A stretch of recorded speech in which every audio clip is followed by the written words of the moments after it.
नमस्कार दोस्तों, मैं सतीश अपनी YouTube channel BPN education coaching centre में आपका स्वागत है। हम पढ़ रहे थे क्रिया क्रिया की सकर्मक और अकर्मक क्रिया हो चुकी थी, तो सकर्मक क्रिया के भेद पढ़ने थे आज।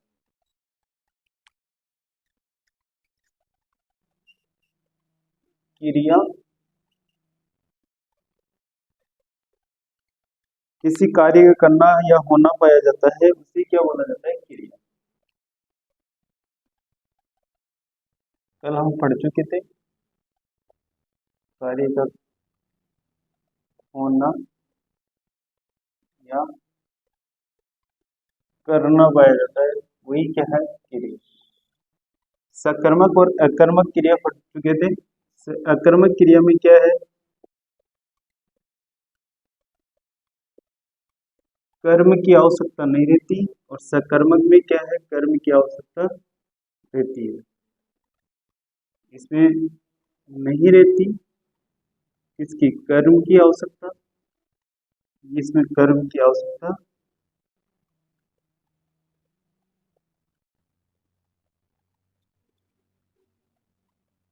कर्म का प्रयोग सकर्मक में किया जाता है, अकर्मक में किया जाता है। हम आज पढ़ेंगे कि सकर्मक क्रिया कितने दो प्रकार की होती है। पहली तो एक कर्मक, जिसमें एक कर्म की आवश्यकता होती है, और दूसरी है द्विकर्मक।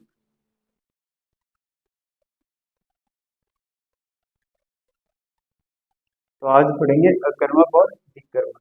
फिर इसके बाद में देखेंगे कि क्रिया के कितने वेद, अन्य वेदों के बारे में पढ़ेंगे, जिसमें सजातीय, पूर्वकालिक, नाम धातु, इन क्रियाओं के बारे में।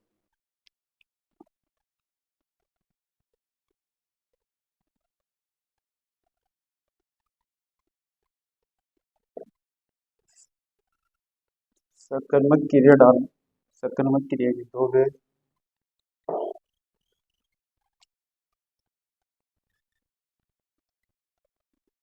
दो नंबर की क्रिया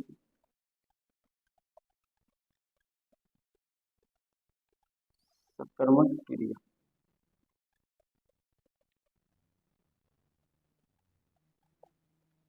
इसमें क्या है? कर्म की आवश्यकता रहती है।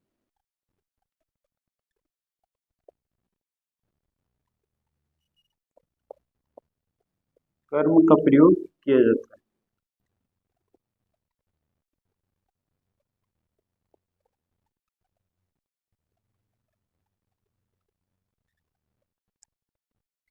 कितने प्रकार से है? दो प्रकार से। फर्स्ट प्रकार है एक कर्मक क्रिया। तो कर्मक क्रिया क्या होती है? जिस क्रिया में एक कर्म की आवश्यकता है, मतलब सीधी सीधी एक कर्म का प्रयोग किया जाता है।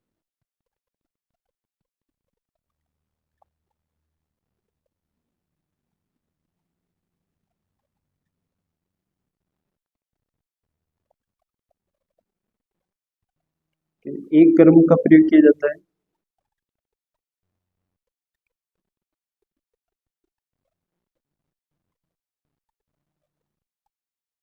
जैसे अध्यापक,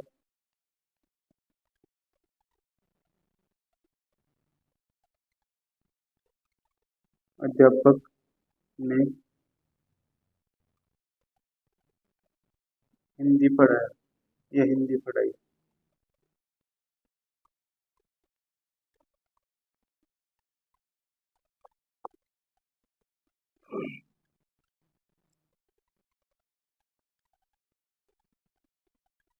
अध्यापक ने क्या किया? हिंदी पढ़ाया। तो इसमें क्या है? एक कर्म की आवश्यकता हो रही है। जैसे एक लिखते हैं,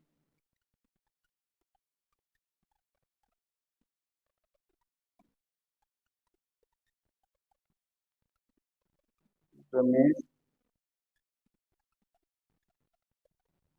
बर्तन बेचता है।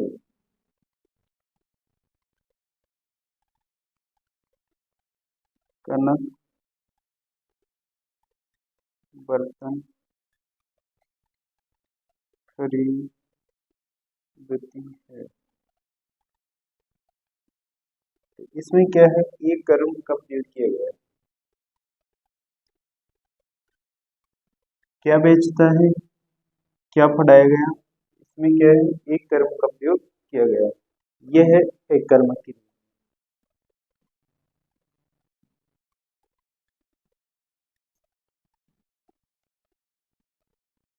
ठीक है, ये उतार लो। उसके बाद में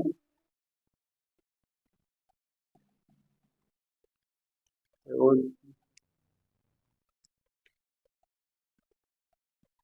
वह पत्थर लिखता है। ये सब जिसमें एक कर्म का प्रयोग हुआ है वो क्या है, एक कर्मक क्रिया। अब इसके बाद में देखेंगे इसका सकर्मक का दूसरा प्रयोग। ये तो फर्स्ट प्रयोग हो गया, एक कर्मक क्रिया मतलब एक कर्म का ही प्रयोग किया जाता है। ऐसी क्रिया जिसमें एक कर्म की आवश्यकता होती है वो क्या, एक कर्मक। और द्विव कर्मक में दो कर्मों का प्रयोग किया जाता है। जैसे अध्यापक ने हिंदी पढ़ाई। अब यहीं पर लिख सकते हैं कि अध्यापक ने बच्चों को हिंदी पढ़ाई। तो बच्चों को हिंदी, ये क्या है, एक कर्म, और पढ़ाई दो कर्म हो गए।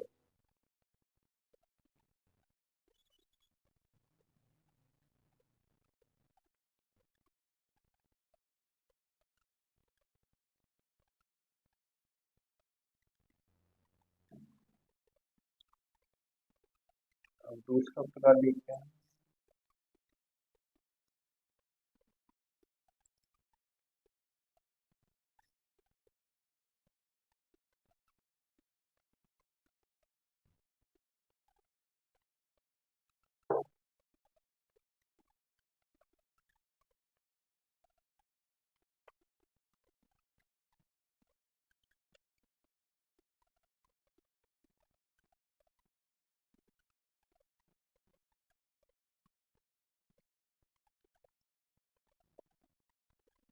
ये कर्मक क्रिया, दो कर्म,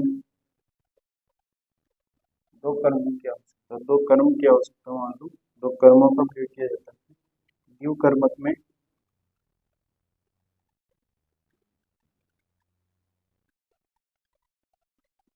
अधिक कर्मक। अब देखो, उदाहरण देखो।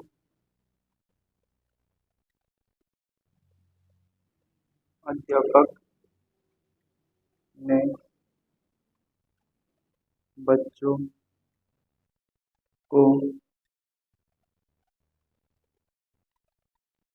हिंदी पढ़ाई।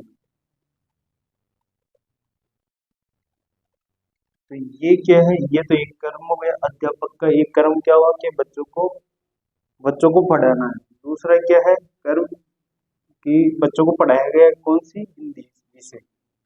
ठीक है, तो बच्चों को हिंदी पढ़ाई गई, ये क्या है, दो कर्म का प्रयोग हुआ है, बच्चों को हिंदी और पढ़ाई गई। इसमें अध्यापक ने बच्चों को हिंदी पढ़ाई, तो इसमें किसका, दो कर्मों का प्रयोग हुआ है।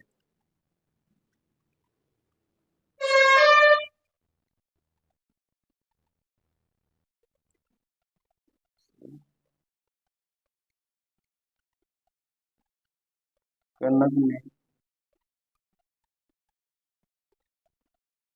शिव को पुस्तक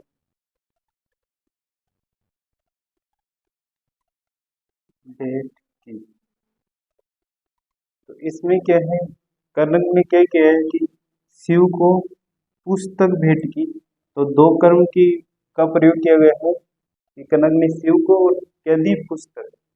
तो इसमें भी क्या है, दिक्कर्मक क्रिया। जहाँ दो कर्म का प्रयोग किया जाएगा वहां क्या आएगी, दिक्कर्मक क्रिया। अब इसके बाद में देखेंगे क्रिया के अन्य वेदों के बारे में, बता दो।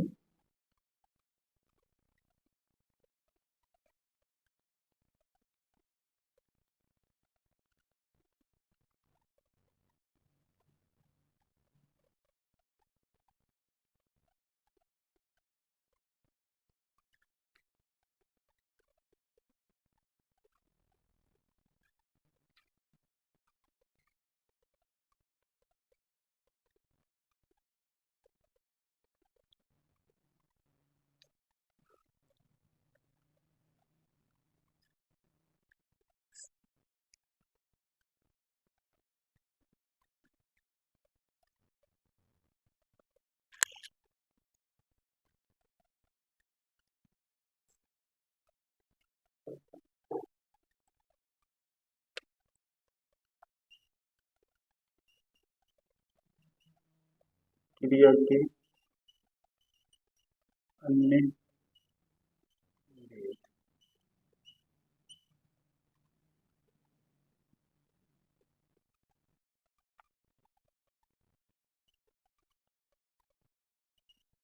पहला लेते हैं सहायक क्रिया।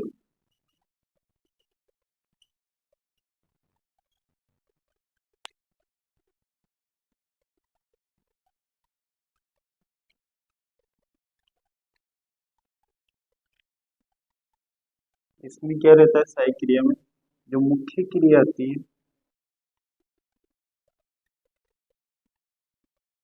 मुख्य क्रिया की सहायता प्रदान करने के प्रयोग की गई क्रिया क्या है, सहायक क्रिया। की गई क्रिया क्या कहलाती है, सहायक।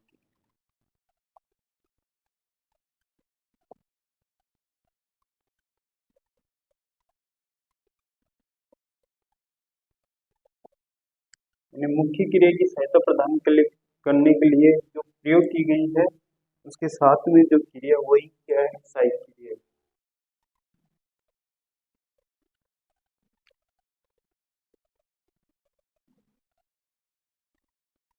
या दूसरा देखा जाए तो मुख्य क्रिया का अर्थ स्पष्ट करने,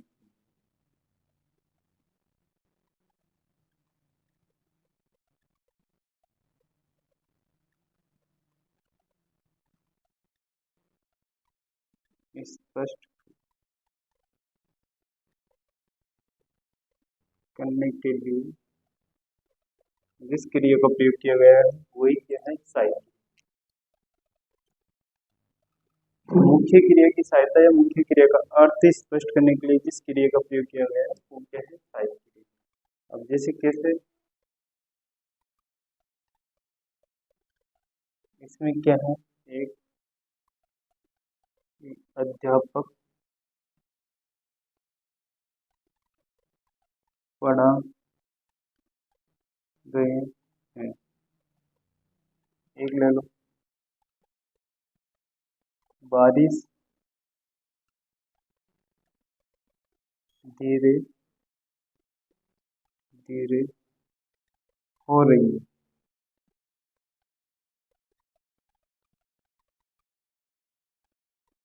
तो पढ़ा रही है, ये जिस मुख्य क्रिया क्या है, पढ़ाना। बारिश धीरे धीरे हो रही है, तो धीरे धीरे क्या है, मुख्य क्रिया। और इस क्रिया के साथ में जिस क्रिया का प्रयोग किया जा रहा है, हो रही है या रहे हैं, वो क्या है, सहायक क्रिया। तो सहायक क्रिया क्या है, रहे, और मुख्य क्रिया क्या है, पढ़ा और धीरे धीरे। ठीक है, तो यही क्या है, सहायक क्रिया। इसके बाद में दूसरी क्रिया देखते हैं, ये उतार लो।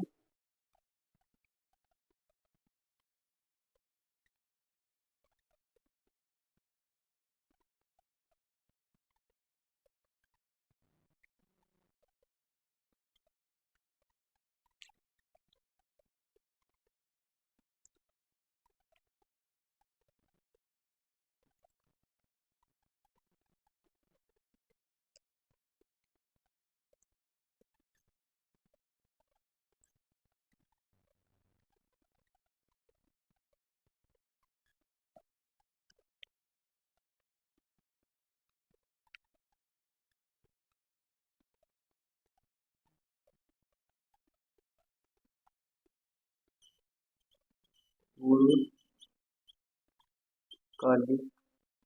क्रिया, पूर्वकालिक क्रिया क्या है, एक मिनट चाय डाल दो।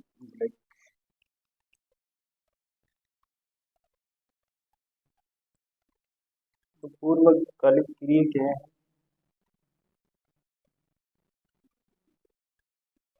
मुख्य क्रिया से पूर्व अन्य क्रिया हुई हो।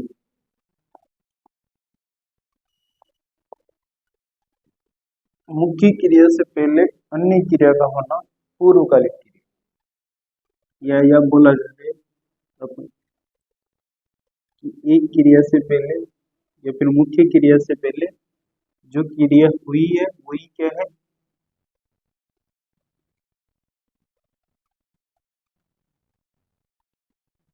पहले। जो क्रिया हो चुकी है वो क्या है, पूर्वकालिक क्रिया। और इसके अंदर किसका प्रयोग किया जाता है, कर और करके, इन दो शब्दों का प्रयोग किया जाता है। ये याद रखना, पूर्वकालिक क्रिया आएगी तो का प्रयोग करेंगे। इसमें पूर्वकालिक क्रिया में कर और करके। जैसे वह पढ़कर सो गया।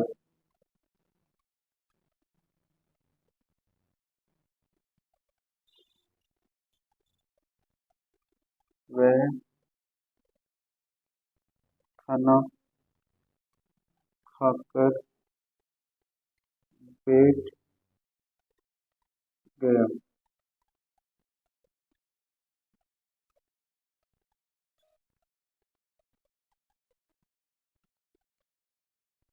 वह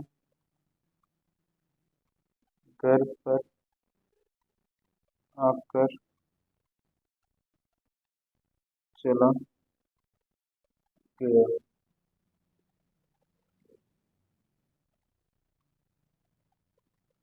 वह सोकर सोकर चला गया। वह सोकर चला गया। जहाँ कर शब्द का प्रयोग हो रहा है वो क्या है, पूर्वकालिक क्रिया। मतलब इससे पहले उसने क्या किया कि वो पढ़कर सो गया, खाना खाकर बैठ गया, आकर चला गया, मतलब घर पर आया और वे सोकर चला गया। ठीक है, तो ये क्या है, जो कर और करके शब्द का प्रयोग करेंगे तो वो सब क्या है, पूर्वकालिक क्रिया। और उससे पहले जो लगने वाली क्रिया है वो सब क्या है, पूर्वकालिक क्रिया।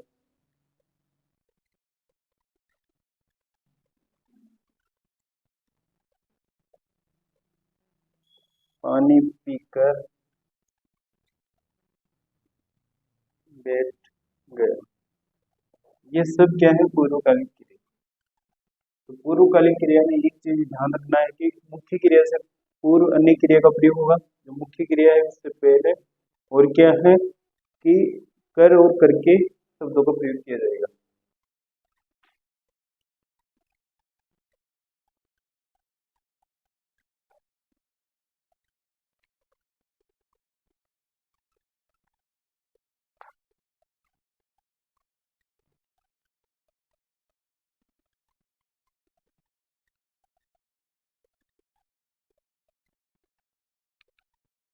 ठीक है दोस्तों, अब देखते हैं सजातीय क्रिया।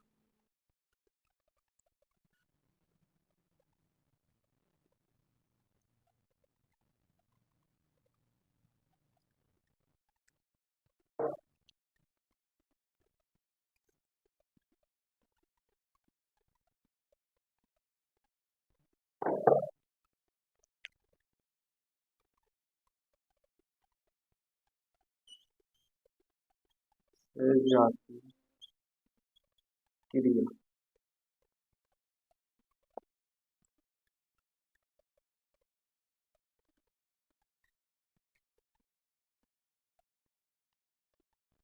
तो सजातीय क्रिया क्या थी, जहाँ कर्म व क्रिया की जाति एक हो।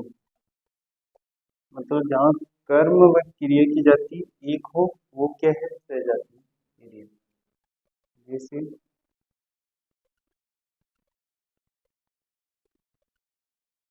सेनानियों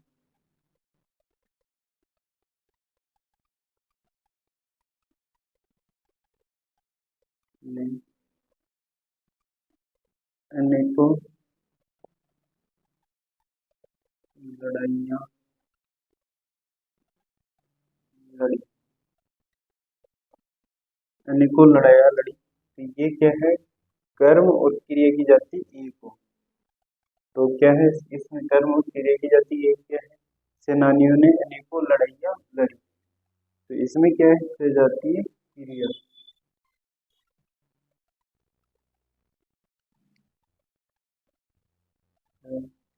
इसने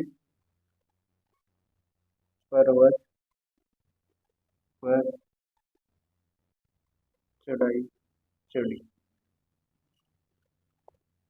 सेनानियों ने अन्य को, या सेनानियों ने देश के लिए अन्य को लड़ाइयाँ लड़ी। तो इसमें क्या है, सजातीय क्रिया, कर्म और क्रिया की जाति एक ही बताई गई है। तो वहां पर क्या आएगा, सजातीय क्रिया। इसके बाद हम अगली क्रिया देखेंगे, युतालु।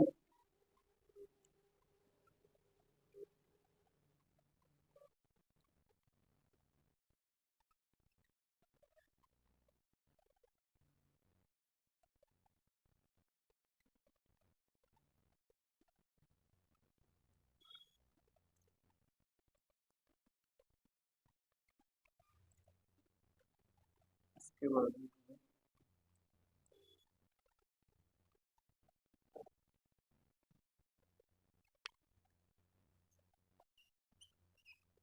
परिणार्थक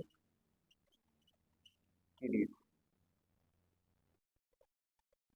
परिणार्थक क्रिया में क्या है, वे क्रिया शब्द जिसमें कर्ता किसी को कार्य करने की प्रेरणा देता है।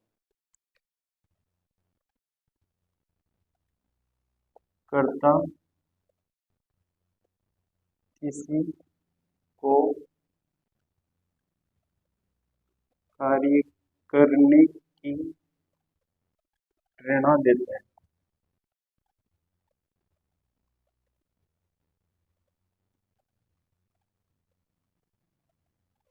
वे क्रिया शब्द जिसमें कर्ता किसी को कार्य करने की क्या देता है, प्रेरणा, प्रेरणा देता है, वो क्या है, प्रेरणादायी क्रिया।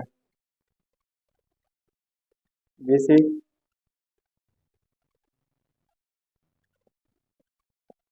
गृहिणी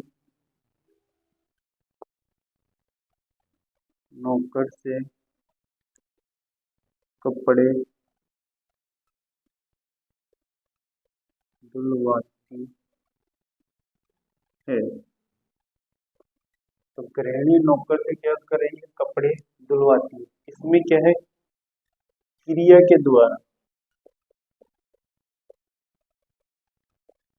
क्रिया के द्वारा कर्ता किसी को कार्य करने की प्रेरणा दे रहा है। तो गृहिणी जो घर की लक्ष्मी है, मतलब जो भी है घर में, तो वो क्या कर रही है, नौकर से कपड़े धुलवा रही है। यहाँ पर क्या है, जैसे एक है गोपाल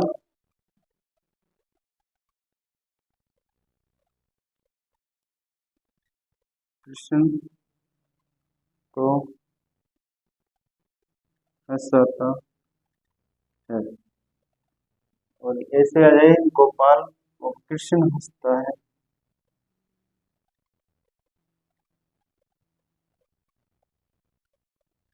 तो ये किस में जाएगा, अकर्मक। और ये क्या है, प्रेरणादायी अनर्थक क्रिया। ये सकर्मक क्रिया भी बोल, सकर्मक क्रिया बोला जाता है। ठीक है, प्रेरणादायी कोई क्या, सकर्मक क्रिया भी बोल सकते हैं। ठीक है, गोपाल कृष्ण को हंसाता है। तो ये क्या है, प्रेरणार्थक क्रिया है, प्रेरणार्थक क्रिया है।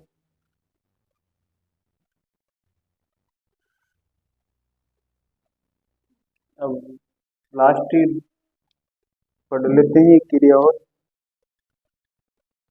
ये उतारो जब तक।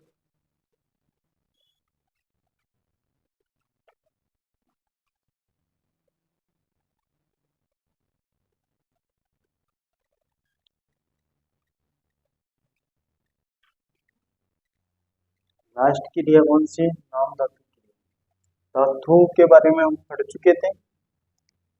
तो अधिकांश क्रियाओं का निर्माण किससे होता है? धातुओं से होता है। तो वही क्या है? नाम धातु क्रिया होती है।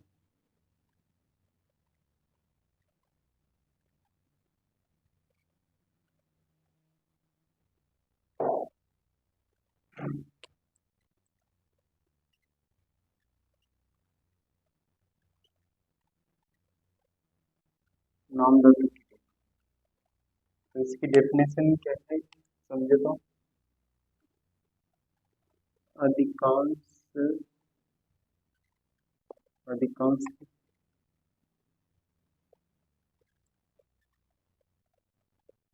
क्रिया का निर्माण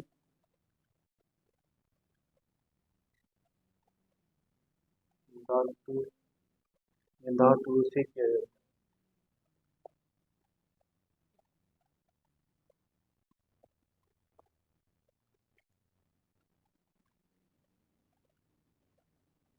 अधिकांश क्रियाओं का निर्माण किससे? धातुओं से ही किया जाता है। जैसे स्टार्टिंग में मैंने पढ़ाया था कि पढ़ का क्या होगा? पढ़ना। ना धातु लगा के क्रिया रूप में बदल देंगे, पढ़ को पढ़ना में।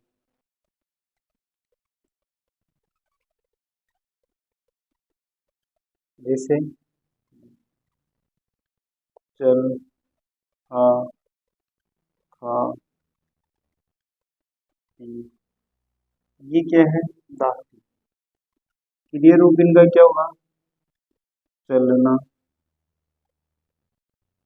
आना, खाना, पीना, ये सब क्या है? नाम धातु क्रिया।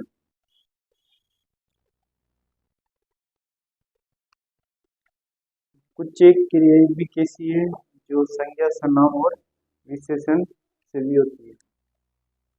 इधर लिख लो।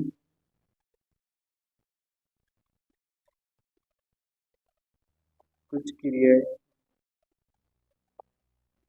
जो संज्ञा, सर्वनाम